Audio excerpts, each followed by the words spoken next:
savez, il y a tous ces témoignages qu'on peut donner d'une manière concrète. Il y a tout ce qu'on ne partagera jamais, mais que Dieu fait malgré tout. Il y a tous les témoignages où on peut dire, là, je reconnais que Dieu m'a sauvé, je reconnais que Dieu m'a guéri, je reconnais que Dieu m'a délivré. Il y a toutes les fois où on se couche et on se réveille, beaucoup de choses se passent, on ne s'en rend même pas compte. Dieu nous a gardés. Vous connaissez mon histoire avec mes problèmes cardiaques. Ma maman me dit, tu sais, quand on t'a ramené de l'hôpital, on était tout joyeux, on était tout contents, et c'était normal, parce que voilà, il y avait le miracle et tout ça. Et puis dans la nuit, un feu s'est déclaré. Et elle dit, j'ai vraiment senti que le diable en voulait à ta vie. Et par la même occasion, la nôtre. Moi, je suis encore là, donc Dieu a posé sa main, vous avez déjà le résultat. Mais c'est certainement pas anodin si on en parle aujourd'hui. On n'est pas en train de prédire le feu pour quelqu'un, pas du tout. On n'est pas en train de prédire une catastrophe, une maladie, quoi que ce soit. Mais je crois que quelque part, Dieu nous appelle à faire des choix. Et je voudrais dire à quelqu'un ce matin, à quoi te sert l'épreuve ? À quoi te sert la difficulté dans la vie? Est-ce que ça t'éloigne de Dieu ou est-ce que ça t'en rapproche? Je voudrais dire à quelqu'un peut-être qui a fait la paix avec Dieu, mais peut-être qui a lâché, qui s'est arrêté au bord du chemin. Des fois on a l'impression, vous savez, on a beaucoup critiqué certains mouvements religieux en disant « Ah mais ça, c'est de la religion, il ne faut pas le pratiquer ». Puis même dans notre mouvement, des fois on l'a pratiqué. Pourquoi? Parce que quand Dieu vient, il veut nous donner une vie nouvelle. Il veut nous donner des fleuves d'eau vive. Pas simplement une source. C'est déjà bien la source, mais ça ne suffit pas. Parce que la source, elle peut se tarir. Et peut-être ce matin, pour quelqu'un, j'ai envie de dire raccroche-toi à Dieu. Raccroche-toi à Dieu, peut-être comme tu ne le fais plus, mais peut-être aussi comme tu ne l'as jamais fait. Parce que les témoignages comme ça, j'ai envie de vous dire, on peut les multiplier, parce qu'on a tous été gardés, on a tous été protégés. Mais tant que tu n'as pas vécu, peut-être que tu dis, mais ça c'est que pour les autres. Ce que tu disais, Christophe, des fois, ah mais il arrive toujours quelque chose à quelqu'un, moi il ne m'arrive jamais rien. Ah, des fois, quand il nous arrive, on n'est jamais content. Vous savez, vous connaissez le cantique, merci Seigneur pour les épreuves de la vie. Ben, je ne sais pas si on peut le chanter quand on est dans l'épreuve. On peut le chanter une fois qu'on en est sorti et qu'on a vu le Seigneur agir. Même si Paul et Silas étaient capables de chanter au milieu de la nuit, au cœur de la prison, Dieu peut nous donner cette force-là. Mais peut-être de dire, avant que je puisse prier puis partager ce que le Seigneur a mis sur mon cœur, moi je crois qu'il ne faut pas laisser tomber les paroles que Dieu a pour toi. Parce que des fois on dit Dieu ne parle pas, mais c'est pas qu'il ne parle pas. C'est qu'on n'est pas attentif, c'est qu'on ne veut pas entendre ça, alors que Dieu a quelque chose en réserve. Le diable, il ne veut que notre défaite. Il ne veut que notre mort. Il sait qu'il est perdu, alors il veut en emmener le maximum avec lui. Mais en attendant, puisque personne ici, et partout dans le monde, personne ne peut me dire quand le Seigneur revient, il faut se tenir prêt. Il faut se tenir prêt, avoir fait la paix avec Dieu, puis avoir cette assurance du pardon du péché, de la vie éternelle, puis l'assurance aussi que si le Seigneur revient, il me prend avec lui. Personne ne pourra dire ici, moi le Seigneur va me prendre forcément puisque je suis en contact avec des chrétiens. Non. Il me prend si j'ai fait la paix avec lui. Si je n'ai pas fait la paix avec lui, il me laissera ici. Ça c'est la Bible qui le dit. Et c'est à nous aussi de faire ce choix. On prie le Seigneur. Seigneur, on te remercie. On te remercie parce que tu es celui qui parle tantôt d'une manière, tantôt d'une autre. Donne-nous d'y prendre garde. Donne-nous, Seigneur, de saisir ce que tu veux nous donner. Merci encore pour ces temps ce matin, ces temps de chant, ces temps de louange. Seigneur, merci pour ces temps de témoignage. Seigneur, donne-nous de rendre témoignage de ta personne, de ce que tu fais, de ce que tu es, de ce que tu es encore capable de faire. Merci pour ta protection. Merci Seigneur parce que tu permets qu'une dame, même âgée Seigneur, puisse se tourner vers toi, donner sa vie Seigneur. Merci. de ce que personne n'est perdu sans que tu ne l'aies décidé. Seigneur, merci parce que tu es celui qui redonne la vie, même à ce qui est mort. Seigneur, bénis-nous, bénis aussi les familles que nous présentons, bénis aussi ta parole dans notre cœur, pour l'honneur et la gloire de ton nom. Amen. Amen. On a chanté « Dieu, tu es le soutien de mon cœur ». C'est pas parce que je le chante que je le vis. C'est un choix personnel. Est-ce que je fais appel à lui? Est-ce que j'appelle ce Dieu qui est le soutien, ce Dieu qui garde, ce Dieu qui protège, ce Dieu qui guérit? Il peut le faire. D'ailleurs, il fait ce qu'il veut, comme il veut, quand il veut. Et pourtant, dans notre vie, il ne fera que ce qu'on le laisse faire. S'il y a des domaines dans ma vie où je ne veux pas qu'il s'en mêle, ben vous savez quoi, il me respecte tellement qu'il ne va pas s'en mêler. C'est pas qu'il ne peut pas le faire, mais il nous respecte pour ça. Mais peut-être de dire, Seigneur, je veux faire un bilan. Je veux regarder les domaines de ma vie où tu agis, où je te laisse faire, et puis je veux faire un bilan aussi, et regarder certains domaines de ma vie. Peut-être personne ne les connaît, mais moi je les connais. Où je ne te laisse pas agir, où je ne te laisse pas faire. Puis voir une différence. Parce que quand Dieu agit, tout est transformé. Par contre, là où Dieu n'agit pas, ça va de mal en pis. C'est le tohu-bohu. Vous savez, quand vous lisez le début de la parole de Dieu dans la Genèse, au commencement, il dit que la terre était informe et vide. C'était le chaos. C'était le tohu-bohu. Et il a fallu que Dieu vienne et mette en ordre les choses. Il a fallu que Dieu rallume la lumière. Il a fallu que Dieu nous montre une autre voie. D'ailleurs, la Bible le dit, autrefois nous étions ténèbres. Mais lui, il nous a proposé son admirable lumière. Lisez avec moi dans le livre d'Ésaïe. On va lire plusieurs versets, plusieurs textes dans le livre d'Ésaïe ce matin.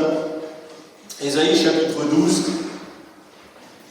Pour ceux qui n'ont pas la parole, on va aussi l'afficher. Ésaïe chapitre 12, à partir du verset 2.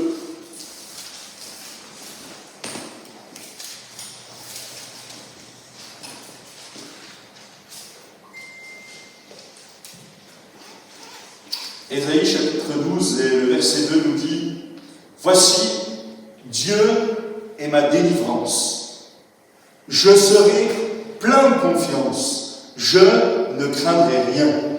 Car l'Éternel est ma force et le sujet de mes louanges. C'est lui qui m'a sauvé. Vous puiserez de l'eau avec joie aux sources du salut. Et vous direz en ce jour-là, louez l'Éternel, invoquez son nom, publiez ses œuvres parmi les peuples, rappelez la grandeur de son nom.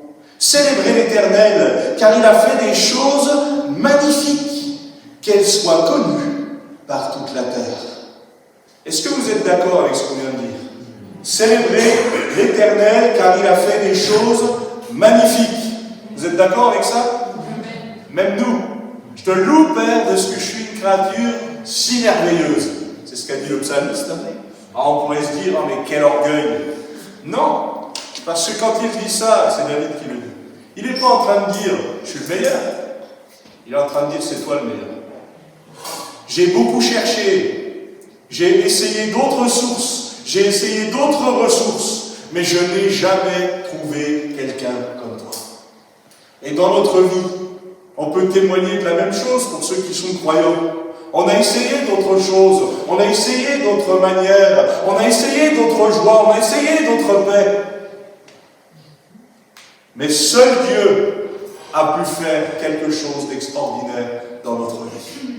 Oui, parce que moi, si je suis de bonne volonté, je peux changer certaines choses dans ma vie, mais ça ne durera pas. Mais quand lui, il vient, il nous transforme de l'intérieur. Est-ce que je laisse le soin au Seigneur de me transformer, non pas comme je le veux, mais comme lui le veut? Voici, Dieu est ma délivrance. Dieu doit-il être la délivrance pour quelqu'un ce matin? Eh bien, il faut proclamer la délivrance, mais il faut aussi le laisser faire. Pour ceux et celles qui ont un jour été opérés, et en particulier certaines opérations, vous êtes obligés de vous laisser endormir, qu'est-ce qu'on est obligé de faire? On est obligé de les laisser faire. Une fois que vous êtes endormi, de toute façon, ils peuvent tout faire ou n'importe quoi. On n'est pas là pour voir, on n'est pas là pour vérifier, on est obligé de faire confiance. Ben avec le Seigneur, c'est pareil. C'est ça la foi. Des fois, je place ma foi dans certaines choses dans ce monde qui n'ont que peu de valeur, voire pas de valeur, mais j'ai du mal à placer ma foi dans le Dieu de l'univers. Des fois, j'ai besoin que le Seigneur vienne et peut-être de dire, comme cet homme a pu le dire un jour au Seigneur, le Seigneur, je crois. Viens au secours de mon incrédulité.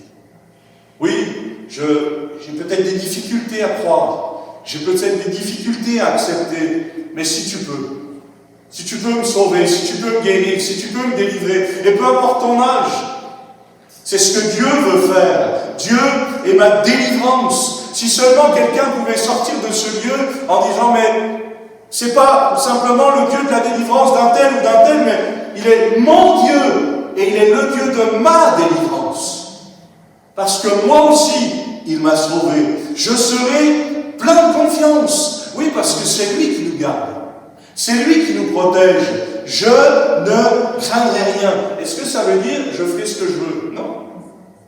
Je ne craindrai rien parce que si je suis dans les plans de Dieu, il me garde. Il me protège. Et puis j'ai envie de vous dire, frères et sœurs, personne ici ne peut décider du jour de sa mort. Mais on peut décider où on va après la mort. Et c'est important, parce que ça aussi, ça nous donne la paix. Moi, si le Seigneur me reprend maintenant, je sais où je vais. Et je suis tranquille avec ça. Mais peut-être de dire, bien, Seigneur, moi je veux mettre en ordre les choses. Je veux être en paix parce que tu deviens ma paix. L'Éternel est ma force. Combien de fois j'ai compté sur mes propres forces, sur mes propres moyens, sur mes connaissances, sur peut-être mon argent, sur peut-être ma sagesse, plutôt que sur lui, même en étant croyant. Combien de fois j'ai fait confiance à autre chose qu'à lui? Combien de fois je n'ai même pas fait appel à lui dans ma difficulté? Pourtant, lui, il est la solution. Et il est la meilleure des solutions. Le diable, vous savez, se déguise en ange de lumière. Il fait tout pour être comme à la ressemblance de Dieu. Mais ce n'est qu'une pâle copie. Mieux vaut un jour dans ses parvis que 1000 ailleurs. Mieux vaut être en sa présence, mieux vaut lui appartenir, mieux vaut avoir fait la paix avec Dieu. Oui, l'Éternel est ma force, le sujet de mes louanges, c'est lui qui m'a sauvé. Et je voudrais dire à quelqu'un ce matin, personne d'autre ne peut te sauver comme lui peut le faire. Mais il faut lui faire confiance. Pour certains, vous l'avez déjà vécu, et pourtant, on ne va plus chercher à la même source. On s'est habitué à certaines choses. Quelqu'un un jour m'a dit, quelqu'un de malade, il dit, Pierre, jusqu'à quand je dois prier pour ma guérison? Ben, je lui ai dit, tant que Dieu ne dit pas d'arrêter. Parce que qui sait? C'est Dieu qui aime mettre des temps, des circonstances. Et de toute façon, je dis, ça ne changera rien pour toi, parce que tu es déjà à Christ, et tu es déjà accroché à lui. Donc s'il te guérit, c'est encore plus bénéfique.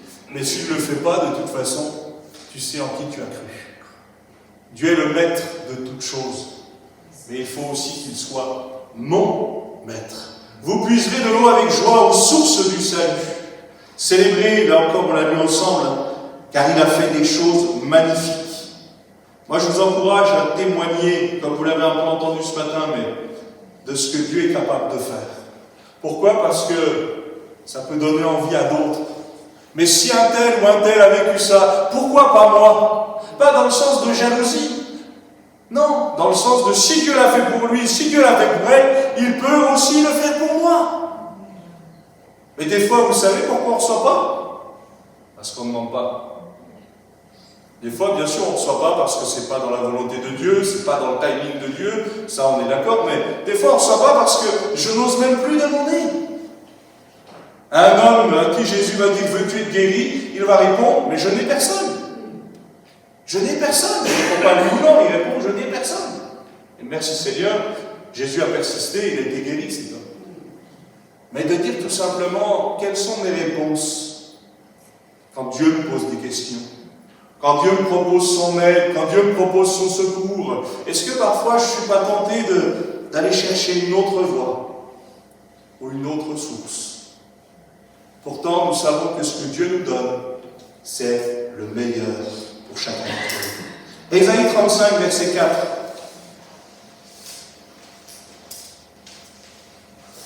Ésaïe 35, verset 4 nous dit « Dites à ceux qui ont le cœur troublé, prenez courage. Ne craignez point, voici votre Dieu. La vengeance viendra, la rétribution de Dieu. Il viendra lui-même et vous sauvera. Alors s'ouvriront les yeux des aveugles. » Est-ce que je le crois encore? S'ouvriront les oreilles des sourds. Alors le boiteux sautera comme un cerf, et la langue du muet éclatera de joie. Car des eaux jailliront dans le désert, et des ruisseaux dans la solitude. Le mirage se changera en étang, et la terre desséchée en source d'eau. Dans le repère qui servait de gîte aux chacals, croîtront des roseaux et des joncs. C'est une promesse de la part de Dieu. Comment je réagis face aux promesses de la part de Dieu? Dites à ceux qui ont le cœur troublé, prenez courage, ne craignez point, voici votre Dieu. Alors, j'aimerais dire à quelqu'un, il faut qu'il devienne ton Dieu. Oui, c'est bien, je peux dire, Seigneur, par le Dieu de un tel ou par le Dieu de un tel, et d'ailleurs, même si je ne le savais pas, je pourrais tellement prier comme ça. Dieu comprendrait les choses. Mais le but, c'est qu'il devienne notre Dieu. C'est pas simplement, on ne vit pas notre vie chrétienne par procuration. Non, je veux moi aussi pouvoir dire, il est mon Dieu. Il est mon sauveur. Quelqu'un a-t-il le cœur troublé au milieu de nous? Prends courage. Ne crains pas, parce que ton Dieu peut ramener la paix. Mais il faut que tu lui laisses la place. Parce qu'on a quand même notre part à faire. C'est pas Seigneur, je te siffle et tu arrives, je tape des doigts et tu es là. Non. Non, Seigneur, je ne veux pas oublier que même si tu t'es fait simple homme, serviteur, tu es maître de la terre et des cieux. Tu es au-dessus de tout. C'est à toi que je dois le respect. Seigneur, ne me donne pas simplement de te donner une toute petite place, ou la place qui m'arrange, mais prends la place qui te revient. Prends la place qui te revient dans ma vie. Oui, prenez courage. Alors ça paraît simple de dire à quelqu'un qui a le cœur troublé, prends courage. Mais c'est ça aussi manifester la foi. Le Seigneur Jésus a dit plusieurs fois à ses disciples, le genre de peu de foi. Mais j'aimerais vous faire un petit devoir. Vous chercherez le contexte dans lequel il a dit genre de peu de foi. Je vous aide un peu. Bon, regardez un petit peu dans quel contexte il le dit. Ils viennent de vivre le miracle. Ou ils vont vivre le miracle. Alors moi, je veux bien que Dieu me dise Jean de peu de foi si je vis comme ça. Parce qu'ils voient le Seigneur Jésus agir. Comme cette femme qui va venir voir Jésus. Et elle va être un peu maltraitée parce que Jésus ne va pas lui parler. Et puis après, Jésus va lui dire, bien, j'ai été envoyé qu'aux brebis de la maison d'Israël. Et puis, finalement, je ne vais pas donner de la nourriture aux chiens. Elle dit, oui, mais Seigneur, même les chiens, ils lèchent ce qu'il y a en dessous de la table. Là, vous savez quoi, moi j'aime beaucoup cette histoire. Parce que Seigneur, on peut te demander des maigres succulents, on a le droit de le faire, on ne sait pas dit que Jésus va nous le donner. Mais Seigneur, moi-même de tes miettes en veux. Parce que les miettes de ce que le Seigneur est capable de donner, ce sera toujours meilleur que ce que le monde est capable de donner. Ce sera toujours meilleur que ce que le diable est capable de donner. Pourquoi? Parce que lui nous donne quelque chose qui nous rassasie. En acceptant le Seigneur, c'est ce qu'on a vécu. On a été rassasiés. On a trouvé la vraie paix, la vraie joie. Est-ce que ça veut dire qu'il n'y a plus de difficultés? Non. Parce qu'on doit toujours dépendre de lui. Imaginez un instant que le Seigneur nous enlève toute difficulté à partir du moment où on l'accepte. Eh bien, vous savez quoi? On est humain. on retournerait vite à ce qu'on a laissé.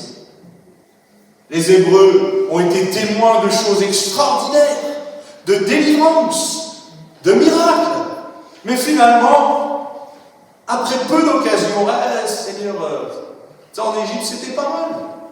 Il y avait quand même des oignons, il y avait quand même des barreaux. Ils ont oublié les coups, ils ont oublié la difficulté, ils ont oublié l'esclavage, mais ils se sont souvenus de ce qu'ils voulaient. Que le Seigneur nous garde. Que le Seigneur nous garde d'oublier que même si on peut avoir, comme dit l'Écriture, pour un temps, la jouissance du péché, on finira toujours par le payer. Et on peut le payer cher. Mais peut-être de dire aussi, Seigneur, pardon pour toutes les fois où j'ai été boire ailleurs. Pardon pour toutes les fois où je me suis rassasié à autre chose qu'à toi. Pardon pour toutes les fois où, au lieu de fixer mon regard sur toi, je l'ai fixé sur toute autre chose. Et je vous donne un exemple. Pierre, marchant sur les eaux, il va dire au Seigneur, mais si c'est toi, ordonne que j'aille vers toi. Alors Pierre, il va venir, parce que c'est ce que le Seigneur va lui demander. Mais vous la connaissez, cette expérience. Tant que Pierre a les yeux fixés sur Jésus, ça se passe bien, il marche sur l'eau. Mais à partir du moment où il détourne le regard, il commence à regarder à lui-même et aux circonstances, il s'enfonce. Et c'est pas parce que c'est Pierre, c'est parce que c'est l'homme. Et nous, en tant que croyants, c'est la même chose. Toutes les fois où j'ai détourné le regard du Seigneur, j'ai commencé à m'enfoncer. Vous savez le principe du sable mouvant. Le principe du sable mouvant, c'est qu'on ne s'enfonce pas tout d'un coup. Peut-être qu'il y a quelques-uns ici. Vous avez commencé à vous enfoncer. Peut-être même on ne s'en rend pas compte. C'est important à un moment donné de prendre conscience, est-ce que finalement mes yeux ne se sont pas détournés? Est-ce que mon regard n'a pas changé de direction? Et peut-être c'est l'occasion pour quelqu'un de dire non, je veux à nouveau fixer les yeux sur le Maître, les yeux sur le Sauveur, et puis m'attacher au Maître. Pourquoi? Parce que c'est pas simplement pour ce qu'il nous donne. Imaginez que le jour où il arrête de nous donner, on va se détourner comme de rien. Non, le Seigneur veut nous garder, il veut que nous puissions être attachés à lui, non pas pour ce qu'il nous donne, mais pour ce qu'il est. Pour ce qu'il est. Soyons attachés au Seigneur, à sa parole. Oui, il est encore capable de délivrer, encore capable de redonner la vue aux aveugles, encore capable d'ouvrir les oreilles des sourds, encore capable de répondre à ton besoin comme personne d'autre ne peut le faire. Moi je dis merci au Seigneur pour la médecine, merci au Seigneur pour ceux qui nous soignent. Mais je dis surtout merci au Seigneur parce qu'il est le divin médecin. Parce que lui est au contrôle de toutes choses. Dieu sait ce qu'il fait, même avec toi. Mais il faut lui faire confiance. Oui, crois que le Seigneur est capable de changer le mal en bien. Crois que le Seigneur est capable de redonner vie à ce qui est mort. Crois que le Seigneur est capable de te redonner un avenir et une espérance. Peut-être de dire, mais plus personne ne croit en moi.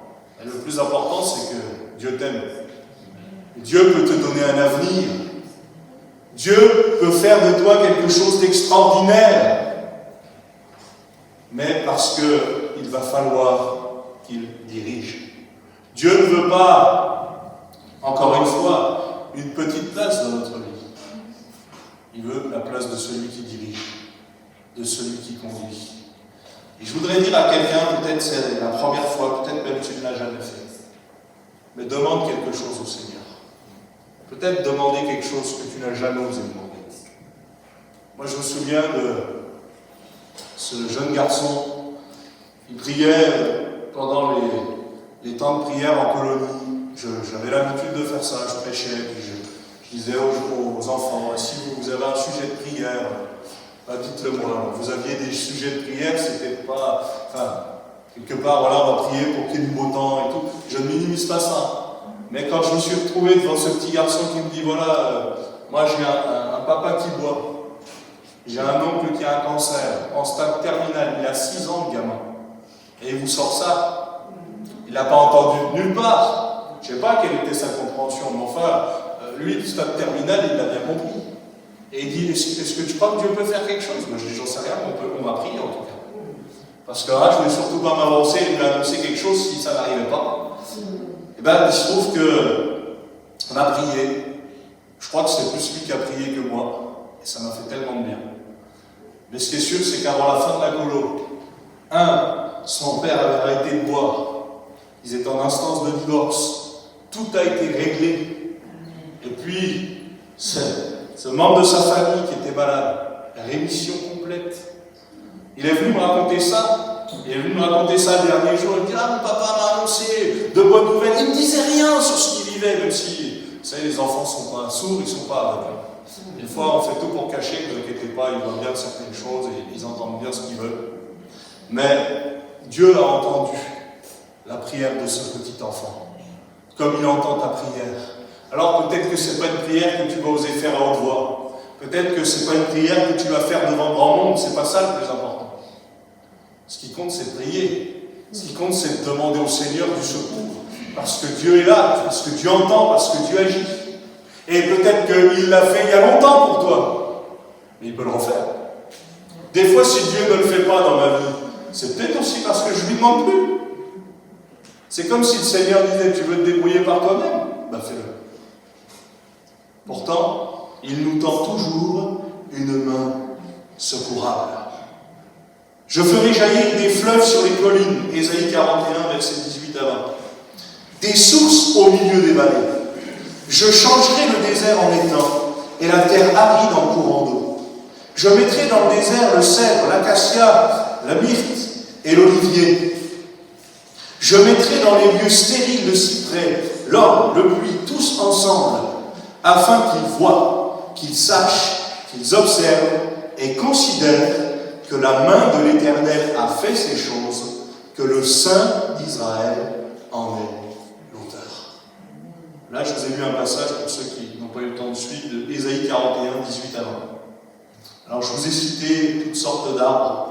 C'est vrai que si Pascal Guéret avait été là, lui, il nous en aurait parlé de ces arbres. N'est-ce pas? Il s'y connaît, à ce niveau-là, il n'y a pas de souci, il s'y connaît très bien, je le sais. J'en profite pour le citer, et le saluer d'ailleurs.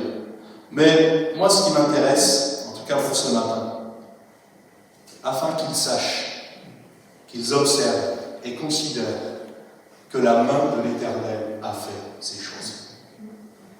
Pourquoi Dieu fait des miracles dans notre vie? Vous êtes déjà posé la question? Est-ce qu'il fait des miracles dans nos vies parce qu'on est les meilleurs? Est-ce qu'il fait des miracles dans nos vies parce qu'on le mérite? Est-ce qu'il fait des miracles dans nos vies parce qu'on fait tout ce qui est bien? Non. Il fait des miracles dans nos vies pour qu'on le raconte. Parce que s'il le fait pour nous, il peut le faire pour d'autres. C'est pas parce qu'on est les meilleurs. Et c'est pas parce qu'on est les pires non plus. Mais c'est parce qu'il est capable de le faire pour tous. Et il veut que nous puissions être des témoignages.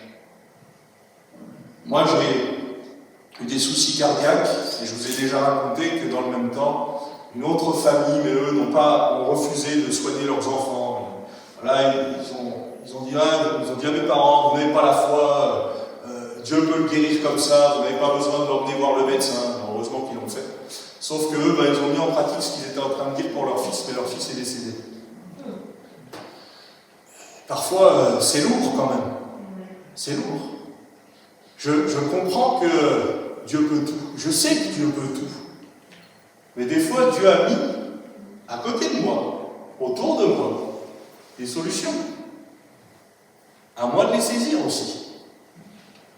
Un peu comme cet homme qui, je vous le raconte souvent, mais est en train de subir cette inondation, il a besoin de secours. Seigneur, viens me secourir. Les pompiers, monsieur, vous avez besoin d'aide? Non, ça ira, ça ira. 2 fois, 3 fois, puis le Seigneur finit par lui dire, mais ça fait quand même 3 fois que je t'envoie les pompiers pour te secourir. Tu me demandes du secours et il ne se passe rien. Parfois, le secours, il est déjà là. Mais il faut simplement l'accepter. Vous savez, c'est un peu comme, permettez-moi de le dire comme ça, mais beaucoup de gens cherchent du travail aujourd'hui, dans notre pays. Mais parfois, quand on se retrouve devant une offre d'emploi, on devient exigeant. C'est pas mon niveau, ça. Je pourrais payer ça. Ouais, mais quelqu'un d'autre va le faire, et quelqu'un d'autre va avoir un travail. Et ça, c'est une mentalité. Parfois, je pourrais dire, un peu comme Naaman, vous savez, voilà ce que le prophète te demande, voilà ce que le prophète te dit, fais-le, et tu vas être délivré de ta lèpre. Et puis, là, il va dire, ouais, mais attends, chez moi, j'en ai des autres qui valent le coup. J'ai des autres qui sont 100 fois mieux que ça, pourquoi je n'irai pas chez moi? Ben, il n'avait pas encore compris que c'est pas l'eau qui allait le délivrer. C'est sa foi dans le Dieu qui guérit. Et j'aimerais te dire la même chose. Peu importe les circonstances, Dieu peut te guérir avec tout comme Dieu peut te guérir avec rien. Parce que s'il est là, c'est lui qui fera le miracle. Mais il faut que tu places ta foi en lui.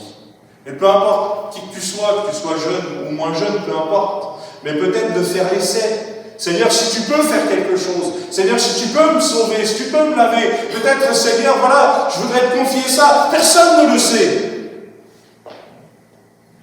Mais fais une œuvre dans ma vie. Fais une œuvre de délivrance. Peut-être je suis attaché à quelque chose, et puis ça fait des années, personne ne sait rien, mais Dieu le sait. Et Dieu dit, mais il est peut-être temps que ça cesse. Il est peut-être temps que ça s'arrête. Je parle en connaissance de cause, moi j'ai vécu ça. C'était facile, personne ne voyait pour ainsi dire rien. Mais Dieu voyait. Dieu connaissait parce que Dieu sonde les cœurs et les reins. Dieu propose la délivrance. Il ne l'impose pas. Est-ce que je vais choisir d'être délivré? Est-ce que je vais choisir d'être sauvé? Tout ça nous appartient. Je vous partage encore ce texte dans Ésaïe 49. Verset 8 nous dit, ainsi parle l'Éternel. Au temps de la grâce, je t'exaucerai. Au jour du salut, je te secourrai. Je te garderai et je t'établirai pour traiter alliance avec le peuple, pour relever le pays et pour distribuer les héritages désolés, pour dire aux captifs, sortez, et à ceux qui sont dans les ténèbres, paraissez. Ils paîtront sur les chemins et ils trouveront des pâturages sur tous les coteaux. Ils n'auront pas faim, ils n'auront pas soif. Le mirage et le soleil ne les feront point souffrir, car celui qui a pitié d'eux sera leur guide. Il les conduira vers des sources d'eau. Je changerai toutes mes montagnes en chemin et mes routes seront frayées. Est-ce qu'on a perdu cette habitude lors de voyages de dire au Seigneur, conduis-nous, fais-nous passer par la bonne route? On fait confiance au GPS et c'est une super invention. Mais un jour, un jeune me dit, tu sais ce que ça veut dire GPS? Là, vous allez me dire guidage par satellite. Et vous avez raison. Sauf que lui me dit, ça veut dire guidé par le Seigneur. Et j'ai trouvé ça super. Parce que des fois, on a des mauvais GPS.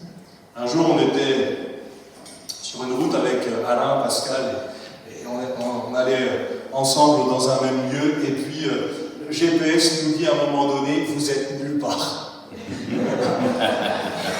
Et bien vous savez quoi, on a regardé où on était, on avait envie de lui dire, t'as pas besoin de nous le dire, on avait remarqué, parce qu'on était paumés complètement. Est-ce que quelqu'un est dans cette situation-là? Tu sais plus où t'en es. Peut-être même que tu as essayé tellement de GPS. Tu as essayé tellement de solutions. Même la Bible peut devenir magique parfois. On prend la Bible au hasard et puis on dit, oh, Dieu va me parler comme ça. Non, non. Dieu confirme sa parole. Par des signes, par des miracles, par des prodiges. Si Dieu te donne une parole et que c'est de lui, c'est pour ton bien.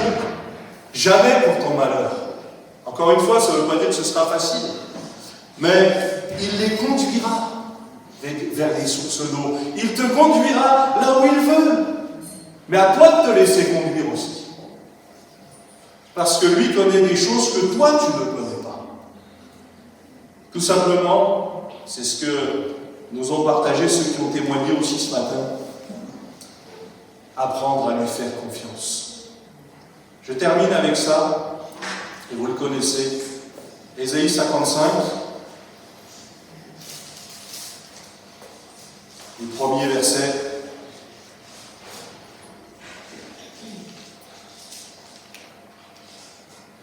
Vous tous qui avez soif, venez aux eaux. Voilà, je le fais comme ça. Vous avez... Michel, on est d'accord? Ça ne se dit pas comme ça. Tu nous en as parlé vendredi. Vous tous qui avez soif, venez aux eaux. Voilà. Je ne parle pas du zoo avec les animaux. Je le dis aussi. Même celui qui n'a pas d'argent. Venez, achetez, mangez. Venez, achetez du vin et du lait, sans argent, sans rien payer. Vous avez déjà vu ça, vous, sur une devanture? Vous avez déjà vu ça? Le jour où c'est le cas, on n'aura même pas le temps de se rendre compte, il n'y aura déjà plus rien. Pourquoi pesez-vous de l'argent pour ce qui ne nourrit pas? Pourquoi travaillez-vous pour ce qui ne rassasie pas? Écoutez-moi donc, et vous mangerez ce qui est bon, et votre âme se délectera de mes succulents. Prêtez l'oreille, et venez à moi, écoutez, et votre âme vivra. Je traiterai avec vous une alliance éternelle pour rendre durable mes faveurs envers David. Pourquoi pesez-vous de l'argent pour ce qui ne nourrit pas? Pourquoi travaillez-vous pour ce qui ne rassasie pas? Est-ce que je demande toujours son avis au Seigneur pour tout? Ou est-ce que des fois je fais selon ce que mon cœur désire? Je vous ai déjà parlé de ça, mais dans le livre des juges, ça commence par chacun faisait ce qui lui semblait bon, et ça se termine par chacun faisait ce qui lui semblait bon. Et je peux dire que le livre des juges, même s'il y a des bénédictions dans le livre des juges, c'est pas le livre le plus bénéfique qui soit. Parce que chacun, à partir du moment où ils ont fait comme il leur semblait, ça c'est mal fini. Parce que Dieu sait tout. Parce que Dieu nous connaît. Parce que Dieu sait exactement ce qui peut rassasier ton cœur. Quand on a rencontré le Seigneur, frères et sœurs, est-ce que Dieu a su nous parler comme il fallait? Peut-être que c'était une parole que pour moi, peut-être d'autres n'avaient pas besoin de l'entendre, mais moi, j'ai distinctement compris que c'était pour moi. Je peux faire semblant de ne pas avoir compris. Mais quand Dieu a décidé de parler à quelqu'un, il n'y a pas de problème. Il va savoir comment le faire, il va se faire comprendre. Il y a cette expression dans la parole de Dieu, je termine avec ça. Jusque à quand? Jusque à quand on va aller se rassasier ailleurs que dans la parole de Dieu, qu'auprès de lui? Jusque à quand on va aller se nourrir ailleurs que près de lui? Jusque à quand on va chercher des solutions ailleurs que ce que lui peut nous proposer? On a le droit et on a le choix. Mais on sait que les propositions que va nous faire le monde, que va nous faire le diable, ça nous conduira à la mort. Telle voie paraît droite à un homme, mais son issue, c'est la voie de la ruine. Dieu, lui, vient et il veut nous donner une source d'eau vive, une source qui ne tarira jamais. Est-ce que tu veux accepter cette source? Peut-être pour quelqu'un, est-ce que tu veux revenir à cette source? Seigneur, je connais la source. Comme cette femme qui a pu dire au Seigneur, nos pères nous ont dit que c'était là qu'il fallait aller pour être bénis. Oui, vous savez beaucoup de choses. Vous connaissez les lois. Nicodème savait beaucoup de choses. Mais il lui manquait l'essentiel. Il lui manquait la vie. Si tu bois encore de cette eau, tu auras encore soif, lui dira Jésus. Mais moi, l'eau que je vais te donner, c'est une eau qui va t'apporter la paix. C'est une eau qui va t'apporter la joie. Cette femme, elle avait eu 5 maris, celui avec qui elle était, ce n'était pas son mari. Elle avait un manque cruel d'amour, ça on peut le comprendre facilement en connaissant un peu son histoire. Elle n'était jamais rassasiée. La femme à la perte de sang, elle avait dépensé tout ce qu'elle avait et ça allait en empirant. Elle n'était jamais rassasiée. Et tellement d'autres cas, vous pourriez m'en citer d'autres. Tiens, moi j'ai pensé à un tel, moi j'ai pensé à telle chose, telle histoire dans la parole de Dieu. Mais à partir du moment où ces gens-là ont rencontré le Seigneur, leur vie a changé. Leur regard a changé. Ils ont reçu ce qu'il leur fallait. Pas forcément ce qu'ils voulaient comme ils le voulaient, mais ils ont reçu ce qu'il leur fallait. Parce que Dieu te cherche. Dieu te cherche, il sait comment te parler. De son côté, il n'y aura pas de problème.